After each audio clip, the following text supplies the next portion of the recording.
Здравейте! Сега ще направим един клип за приятелството. За приятел, приятелка. Първото е,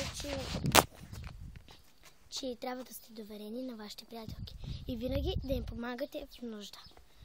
Ако знаете поуката, приятел в нужда се познава, браво на вас. Защото винаги трябва да помагате на ваш приятел, незначимо дали е враг или не.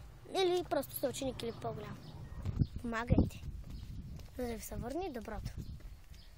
И другото, което исках да кажа, само една минута ще е дълго, другото, което ще кажа, ако те си дават нещо, и вие им давайте. Така, те ще е по-добре.